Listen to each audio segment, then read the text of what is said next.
Hello friends, welcome back Spanish channel நண்பர்களே. இன்றைக்கி இந்த வீடியோவில் பார்த்தீங்கன்னு வச்சுக்கோங்களேன், மிக மிக முக்கியமான எச்சரிக்கையான ஒரு ஜோதிட ஆன்மீக விஷயத்தை தான் இப்போ இந்த வீடியோவில் அதிரடியாக பார்க்க போகிறோம்.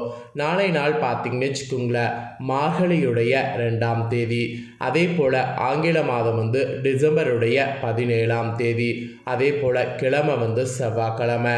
நாளை நாள் வரக்கூடிய இந்த செவ்வாய்க்கிழமை மார்கழி மாதத்தில் வரக்கூடிய முதல் செவ்வாய்க்கிழமை. மார்கழியுடைய முதல் செவ்வாய்க்கிழமை நாளை நாள் மறந்தும் இந்த உணவுகளை சமைக்கக்கூடாது. மீறி சமைத்தா அது நமக்கு மிகப்பெரிய ஆபத்தை ஏற்படுத்தும். அதனால் என்ன நாளை நாள் சமைக்கக்கூடாதுங்கிறத ஷேர் பண்ண போகிறேன். ஆக்சுவலி முன்னோர்கள் நமக்கு சில மாதங்கள் இந்த மாதிரியான உணவு எடுத்துக்கணும் அப்படிங்கிறத சொல்லியிருப்பாங்க. அவங்க சொன்னதுக்கான காரணம் என்னென்னா, அந்த மாதத்துடைய கிளைமேட் தான். நமக்கு ஒவ்வொரு மாதம் ஒவ்வொரு மாதிரி கிளைமேட் இருக்கோ, அதுக்கு தகுந்தாற் போல் நம்ம உணவை எடுத்துக்கும் போது தான் உடல் நமக்கு ஆரோக்கியமாக இருக்கும். உடல் ஆரோக்கியமாக இருக்கணும்னா கண்டிப்பாக முன்னோர்கள் சொல்கிற மாதிரி தான் உணவுகள் எடுத்துக்கணும். அந்த வகையில் மார்கழி மாதம் பார்த்திங்கன்னு வச்சுக்கோங்களேன், குளிர் நிறைந்த மாதம். இந்த மாதத்தில் நோய்கள் அதிகம் தாக்காமல் இருக்க நிறைய சத்தான உணவுகள் எடுத்துக்கணும். அதுலேயும் பர்டிகுலராக சிறப்பான இந்த செவ்வாய் வெள்ளிக்கிழமையெல்லாம் கண்டிப்பாக இந்த உணவுகளை தவிர்க்கணும், எடுத்துக்கணும் என்றெல்லாம் சொல்லப்பட்டிருக்கு. அதெல்லாம் என்னங்கிறத தான் ஷேர் பண்ண போகிறேன். ஃபஸ்ட்டு மார்கழி மாதத்துடைய சிறப்புகள் என்னங்கிறத ஷேர் பண்ணுறேன். மார்கழி மாதத்துக்கு உண்டான சிறப்புகள் தெரியாதவங்க மார்கழி மாதத்துக்கு உண்டான சிறப்புகளை முதல்ல தெரிஞ்சுக்குங்க. ஏன்னா மார்கழி மாதம் எந்த அளவுக்கு சிறப்புங்கிறத நாம் தெரிஞ்சுக்கும் போது தான் மார்கழி மாதத்தில் நாம் இந்த சமையல் செய்கிறது எந்த அளவுக்கு முக்கியங்கிறது நமக்கு தெரியும். அதனால் மார்கழி மாதத்துடைய சிறப்புகள் ஷேர் பண்ணுற முதல்ல சிறப்புகளை தெரிஞ்சுக்குங்க. மார்கழி மாதத்தை தனுர் மாதம் என்று அழைக்கப்படும். தாட்சாயண காலம் மார்கழியோடு முடிவடைகிறது. சூரியனுடைய தெற்கு இயக்கம் முடிவடையக்கூடிய காலம் இந்த மாதம். இந்த நேரத்தில் சூரியனுடைய கதிர்வீச்சு பல பிரச்சனைகளை நமக்கு தரக்கூடியதாக இருக்கும். அதனால தான் உணவு விஷயத்தில் ரொம்ப கட்டுப்பாடோடு இருக்கணும் என்பது சொல்லப்படுது. தமிழ் மாதங்கள்லேயே மார்கழி என்பது இறைவனுக்குரிய மாதமாக சொல்லப்படுது. மற்ற மாதங்களில் ஒரு நாளோ ஒரு கிழமையோ மட்டும் இறைவனுக்கு உகந்ததாக இருக்கும். ஆனால் மார்கழியில் மட்டும் அப்படி கிடையாது. மார்கழியில் எல்லா நாளுமே இறைவனுக்கு உகந்ததாக பார்த்தீங்கன்னு வச்சுக்கோங்களேன் போற்றப்படுது. மார்கழி மாதத்தை தேவர் மாதம் என்று குறிப்பிடப்படும். அதாவது கடவுளை வழிபடக்கூடிய மாதம் என்று சொல்லப்படும். இறைவனை வழிபடுவதற்காக இம்மாதம் ஒதுக்கப்படுறதுனால இம்மாதத்தில் எவ்விதமான மங்கள நிகழ்ச்சிகளும் நடத்தப்படுவதில்லை. முழுக்க முழுக்க தெய்வீக விஷயங்கள் மட்டுமே நடத்தப்படுது. சைவ ஆலயங்கள்லேயும் வைணவ ஆலயங்கள்லேயும் சூரிய உதயத்திற்கு முன்னதாக பூஜை ஆராதனைகளானது நடத்தப்படும். மேலதாள வாத்தியங்கள் எல்லாமே முழங்கப்படும். சிவ ஆலயங்களில் திருவெம்பாவை, திருப்பள்ளி எழுச்சியும், விஷ்ணு ஆலயங்களில் திருப்பாவையும் பாடப்படும். விஷ்ணு ஆலயங்களில் மார்கழி மாதம் முழுவதும் திருப்பாவையானது பாடப்படும். அதை கேட்குறது அவ்வளோ ஒரு புண்ணியத்தை கொடுக்கும். அதே போல் மனிதர்களாகிய நமக்கு ஒரு வருடம் என்பது தேவர்களுக்கு ஒரு நாள் ஆகும். தை முதல் ஆணி வரையிலான காலம் பகல் எனவும், ஆடி முதல் மார்கழி வரையான காலம் இரவு எனவும், இதன்படி தேவர்களுக்கு இரவு காலம் முடியக்கூடிய வைகறை பொழுது மார்கழி மாதமாக இருக்கு. மார்கழி மாதம் தேவர்களுக்கு அதிகாலை 4 மணி முதல் 6 மணி வரையிலான 2 மணி நேரத்தை குறிக்கும். சூரிய உதயத்துக்கு முன்பான இந்த காலம் பிரம்ம முகூர்த்தம் என்று சொல்லப்படும். அதனால தான் இந்த மார்கழி மாதம் பார்த்திங்கன்னு வச்சுக்கோங்களேன், ரொம்ப முக்கியமான மாதமாக கருதப்படுது. இது தாங்க மார்கழி மாதத்துக்கு உண்டான சிறப்பு.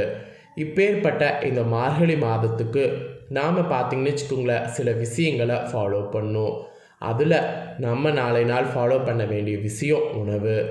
ஏன்னா சம்பாதித்த பணம் கையில் தங்காமல் இருக்கிறதுக்கு காரணமே நாம் இந்த தவறுகள் செய்கிறது தான்.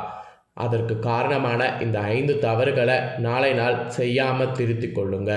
அது என்ன 5 தவறுகள், அதை எப்படி திருத்தி கொள்ளணும் அப்படிங்கிறத நான் இப்போ உங்களுக்கு ஷேர் பண்ணுறேன். ஸோ இந்த தவறுகளை கண்டிப்பாக அனைவரும் தெரிஞ்சு மறக்காமல் இந்த 5 தவறுகளை திருத்தி கொள்ளுங்க. எந்த அளவுக்கு திருத்தி கொள்கிறீங்களோ அந்த அளவுக்கு உங்களுக்கு நல்லது. ஆக்சுவலி மாதம் முதல் தேதியில் வரக்கூடிய சம்பளத்தை பொறுத்து தான் ஒரு குடும்பத்தின் அனைத்து தேவைகளும் இருக்குது. மாதத்தில் முதல் துவக்கம் மிகவும் இனிமையானதாக துவங்கும். ஆனால் ஒரு 10 நாட்களுக்குள் பணம் அனைத்தும் வந்த வழி தெரியாமல் மறந்துவிடும். அதற்கு மேல் குடும்பம் நடத்துவதே திண்டாட்டமாக மாறிவிடுகிறது. இப்படி நேரத்தையும் உழைப்பையும் கொடுத்து சம்பாதிக்கக்கூடிய பணம் வீட்டில் தங்காமல் செலவழிந்து கொண்டே இருப்பதற்கு என்ன காரணம் என்று தெரியவில்லையே என்று பலர் புலம்பிக் கொண்டிருப்போம்.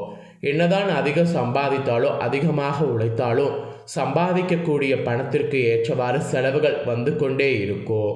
இவ்வாறு வீட்டில் பணம் தங்காமல் இருப்பதற்கு நம்மையும் அறியாமல் நாம் செய்யக்கூடிய சில தவறுகள் கூட காரணமாக அமையலாம்.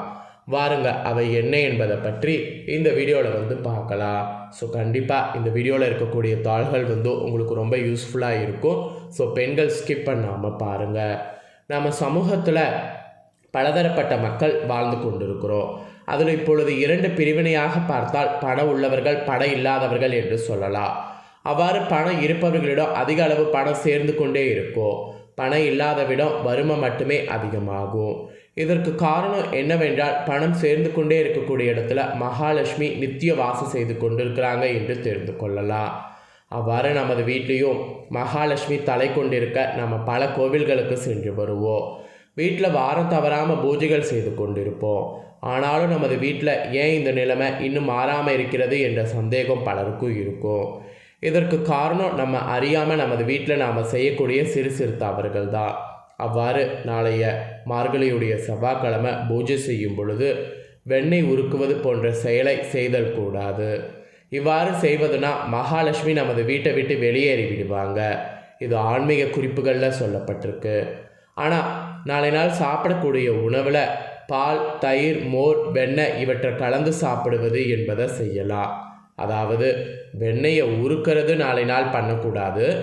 ஆனால் நம்ம சாப்பிடக்கூடிய உணவில் பால், தயிர், மோர், வெண்ணெய் இவற்றெல்லாம் கலந்து சாப்பிடுவது நல்லது. வெண்ணெயை உருக்கக்கூடாது, ஆனால் இப்படி சாப்பிட்லாம். அதே போல் செவ்வாய்க்கிழமையில் காய்கறிகளில் நாளை நாள் கசப்பு காய்கறிகளாக இருக்கக்கூடிய பாகற்காய் சமைப்பதை நிச்சயம் தவிர்த்து விட வேண்டும். அதேபோல் நாளை நாள் உறவினர்கள் வீட்டுக்கு வரும்பொழுது இந்த பாகற்காய் சமைப்பது என்பது கூடாது. இது பகைமையை உண்டாக்கும் என்று சொல்லப்படுது. நாளை நாள் கசப்பான காய்கறியை சமைப்பதன் மூலம் மகாலட்சுமியுடைய அருள் கிடைக்க பெறாமல் சென்று விடுகிறது. தயவு செய்து நாளை நாள் அந்த மாதிரி காய்கள்லாம் சமைப்பாதீங்க. இறைவனுக்கு படைப்பதற்கு செய்யப்படக்கூடிய நெய்வேத்திய உணவுகளில் சிலர் உப்பிட்டு கூட சமைப்பீங்க. ஆனால் இந்த பலகாரங்களில் உப்பு போடுவதை தவிர்த்து விட வேண்டும். இறைவனுக்கு நாளை நாள் சமர்ப்பிக்கக்கூடிய உணவில் உப்பு சேர்ப்பது லக்ஷ்மி கடாட்சத்தை குறைக்கும். அதனால் தயவு செய்து நாளை நாள் ஏதாவது நெய்வேத்தியம் நீங்கள் படைக்கிற மாதிரி இருந்ததுன்னா அந்த நெய்வேத்தியத்தில் உப்பு போட்டு சமைக்க வேண்டாம்.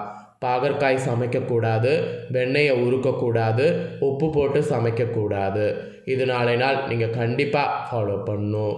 அடுத்ததாக உங்கள் வீட்டில் செய்யக்கூடிய முக்கியமான தவறு என்னென்னா கீரையை சமைக்கிறது. உப்பை கொட்டி வைக்கக்கூடிய உப்பு ஜாடியில் உப்பினை கையில் எடுத்து உபயோகப்படுத்துவது என்பது எப்படி நாளை நாள் தவறோ அதே போல் கீரையை நாளை நாள் சமைக்கிறது ரொம்ப ரொம்ப தவறு. இது மகாலட்சுமிக்கு பிடிக்காத செயல்கள். இதெல்லாம் நாளை நாள் செய்வதை நீங்கள் தவிர்த்துக்கணும். அப்படி தவிர்த்து விட்டால் வீட்டில் மகாலட்சுமி தேவி நிச்சயம் பார்த்தீங்கன்னு குடி கொண்டிருப்பாங்க. பிறகு உங்களுடைய உழைப்பிற்கு குடிக்கக்கூடிய ஊதியம் உங்கள் பீரோவில் நிரம்பி வழிய ஆரம்பிக்கும். இதை நான் சொன்னதெல்லாம் ஃபாலோ பண்ணணும். நாளை நாள் பார்த்தீங்கன்னு வச்சுக்கோங்களேன், நான் சொன்னதை நீங்கள் இதை ஃபாலோ பண்ணிங்கன்னு வச்சுக்கோங்களேன், நிச்சயம் உங்கள் தலையெழுத்து மாறும்.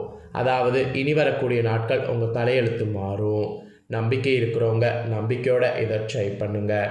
நீங்கள் இதை ட்ரை பண்ணி பயனடைகிறது போல் உங்கள் ஃப்ரெண்ட்ஸ் ஃபேமிலியில் இருக்கிறவங்களும் இதை ட்ரை பண்ணி பயனடையணும்னு நினச்சிங்கன்னா வீடியோ லைக் பண்ணி ஷேர் பண்ணுங்கள். உங்கள் ஃப்ரெண்ட்ஸ் ஃபேமிலியில் இருக்கிறவங்களும் வீடியோ பார்க்கட்டும்.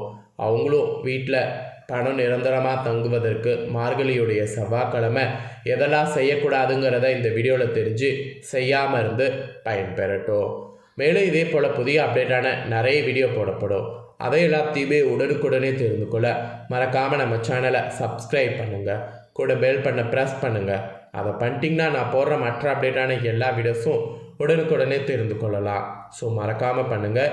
இதே போல் சுவாரஸ்யமாக நெக்ஸ்ட்டு வேறொரு புதிய அப்டேட்டான தகவலோடு மீண்டும் இன்னொரு ஒரு புதிய வீடியோவில் வந்து உங்களை சந்திக்கிறேன். ஸோ சப்ஸ்கிரைப் பண்ணி பெல் பண்ண ப்ரெஸ் பண்ணிடுங்க. நன்றி, வணக்கம்.